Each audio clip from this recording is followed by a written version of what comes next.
मैं हमेशा से एडवेंचर का शौकीन रहा हूँ। इसीलिए एक दिन अचानक तय किया कि क्यों न भानगढ़ का किला देखा जाए, वो जगह जिसे लोग भारत की सबसे डरावनी जगह कहते हैं। मैंने अपनी बाइक उठाई और बिना किसी को बताए रात के करीब 9 बजे भानगढ़ के लिए निकल पड़ा। चांदनी रात थी, लेकिन रास्ते में अजीब सी सर्द हवाओं ने जैसे दिल की धड़कनें बढ़ा दी थी। जैसे ही मैं किले के पास पहुंचा, दूर से ही उसकी वीरान दीवारें और टूटी फूटी हवेलियां एक अजीब खामोशी से घिरी दिख रही थी। मैंने बाइक रोककर अंदर जाने की हिम्मत की। हर कदम पर लग रहा था जैसे कोई मुझे देख रहा हो, जैसे कोई साया मेरे साथ चल रहा हो। किले के भीतर पहुंचा ही कि अचानक एक ठंडी हवा का झोंका आया और मेरे कानों में किसी औरत की करहाने की आवाज पड़ी।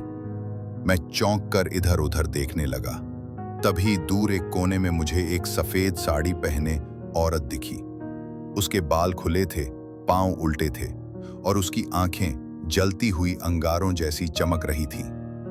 मेरे पैरों तले जमीन खिसक गई। मैं भागना चाहता था, पर जैसे शरीर पत्थर हो गया हो। वो चुड़ैल मेरी ओर धीरे धीरे बढ़ने लगी। उसका हर कदम जैसे दिल की धड़कनों को रोक रहा था। अचानक उसने एक झटके में मेरे सामने आकर अपनी लाल आंखें मेरी आंखों में डाल दी। ऐसा लगा जैसे मेरी आत्मा को चीरकर वो अंदर झांक रही हो। मैं बेहोश होकर जमीन पर गिर पड़ा। जब होश आया तो मैं अपने कमरे में था। 3 दिन बाद गांव वालों ने बताया कि मैं किले के पास बेहोश पड़ा मिला था। पर उस दिन के बाद मेरी जिंदगी बदल गई। रातों को नींद नहीं आती थी। हर वक्त वही जलती हुई आंखें, वो डरावनी मुस्कान, वो कराहती आवाजें मेरे कानों में गूंजती रहती। धीरे धीरे मैं डिप्रेशन में डूबता चला गया। दोस्तों से कट गया, घर वालों से बातें करना बंद कर दी।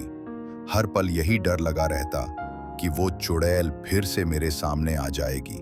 3 साल ऐसे ही निकल गए। फिर एक दिन थक हार कर मैंने मन ही मन तय किया कि इस डर से आजाद होना ही होगा। मैंने थेरेपी लेनी शुरू की, ध्यान साधना शुरू किया और फिर से लोगों से मिलना जुलना शुरू किया। धीरे धीरे वो डरावने सपने कम होने लगे।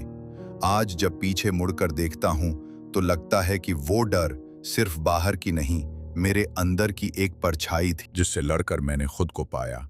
भानगढ़ की वो रात मेरे लिए एक सबक बन गई कि डर चाहे कोई भी हो, अगर हिम्मत जुटा लो तो उसे हराया जा सकता है। पर आज भी जब रात बहुत सन्नाटा हो तो कभी कभी लगता है वो जलती आंखें कहीं से फिर मेरी रूह को टटोल रही हैं।